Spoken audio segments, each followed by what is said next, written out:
Jeg vil vise jer en af mine junk journals, eller sådan en notesbog, hvor at man gemmer alle mulige skrible-skrable ting. Man kan tegne i den, man kan skrive, man kan gemme postkort, man har fået, eller hvad man nu vil bruge den til. Den er lavet af et cover fra en bog, hvor jeg har skåret papiret ud, og så har jeg beklædt det med noget stof her. Den her, har jeg sat løst på, så vedkommende, der skal have den her, selv kan bestemme, om hun vil have den på eller ej. Her kan I så se, at jeg har sat noget papir bagpå, og så har jeg sat en lille lomme, så man lige kan sætte postkort ind, eller hvad man nu vil gemme. Heroppe kan I se, at den ligesom er lavet af 3 sektioner, og Sea Lemon, som jeg laver et link til nedenfor her, hun laver sådan en tutorial, hvor at man kan se, hvordan man syr den her bog. Men hvis I ser her, så kan man se, at jeg har syet igennem her. Og også på bagsiden. Og det er bare bomuldsgarn, jeg har brugt. Så 3 sektioner med forskellige papir. Noget har jeg købt i Panduro Hobby. Noget har jeg fundet fra gamle bøger. Jeg kan godt lide børnebøger. Der er nogle flotte billeder. Det her det er blandt andet fra en børnebog. Og så har jeg noget fra noget scrapbooking-papir, jeg har købt i Panduro. I kan se, jeg synes, det ser meget fint ud med bagsiden. Selvom man ikke kan se hele billedet, så giver det alligevel noget, der er lidt tekst på fra børnebogen her. Så har jeg været i en genbrugsforretning, hvor der stod nogle gratis opskrifter på strikkeopskrifter. Jeg synes, de var lidt sjove, fordi at det er sådan fra en svunden tid, sådan 70'er og 80'er look.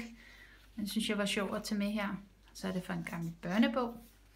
Som I kan se, der er siden her lidt kortere end de andre sider. Det synes jeg ikke gør noget.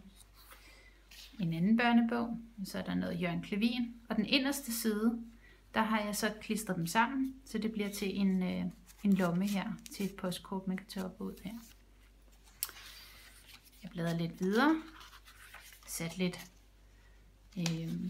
klistermærker på her med formtape, så det kommer til at stå lidt op, som I kan se her. Jeg havde lavet en lomme her, også med formtape, så den kommer til at stå lidt længere op.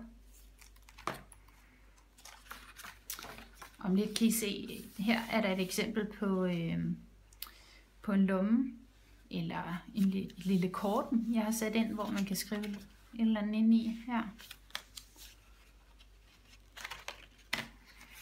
En lille vittighedstegning. Igen noget fra en børnebog. Så kommer der noget papir her fra Panduro Hobby og en lille lomme. Jeg kan gemme ting. Endnu en lomme. Den her, det er lidt sjovt, fordi det er sådan et børnepas, som jeg har fundet fra en børnebog. Den synes jeg lige, at vedkommende, der skal have den her bog, skulle have. Fordi hun godt kan lide at rejse.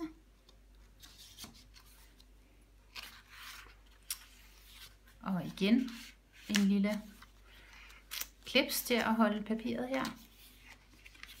Og her kommer jeg så til sidste sektion, tror jeg er nødt til.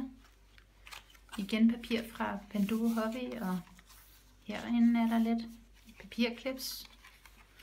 Og så en gang imellem så finder jeg lidt sjove ting fra Søstrene Grene. Den her, den kan man bruge til mange ting.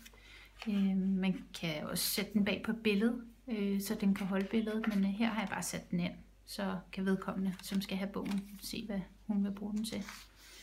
Og igen lidt andet motiv fra et blad, eller en bog var det her. Så sådan er det jo kun fantasien, der sætter grænsen. Her igen lidt gammeldags strikkeopskrift, den synes jeg er lidt sjov. Kun fantasien, der sætter grænser for, hvad man kan finde på at sætte i. Her igen en lomme her oppe. Og her kan I se syningen inde i bogen. Det skjuler så syningen. Jeg synes nu ikke, det gør noget, man kan se syningen heller. Jeg synes, det er lidt hyggeligt, at der er sådan nogle gamle billeder, og så er der lige sådan et målebånd her. Og så igen nogle ting, jeg selv har sat ind med formtape. Og jeg synes kun, det er sjovt, at man kan læse lidt på siderne. Så kan man måske finde et ord og blive inspireret til en tegning. Hvis man kan lide at tegne. Og sidste lille hemmelige rum her, hvor man kan skrive en lille besked. Det synes jeg også var meget sød lige at få med. Så skal man lige binde den med et fint bånd her. Og så tror jeg, vi er ved vejs ende. Jeg har lige sat lidt stikkersens til personen kan sætte ind selv. Så her er min junk journal til en speciel person, der skal have den. Det var det.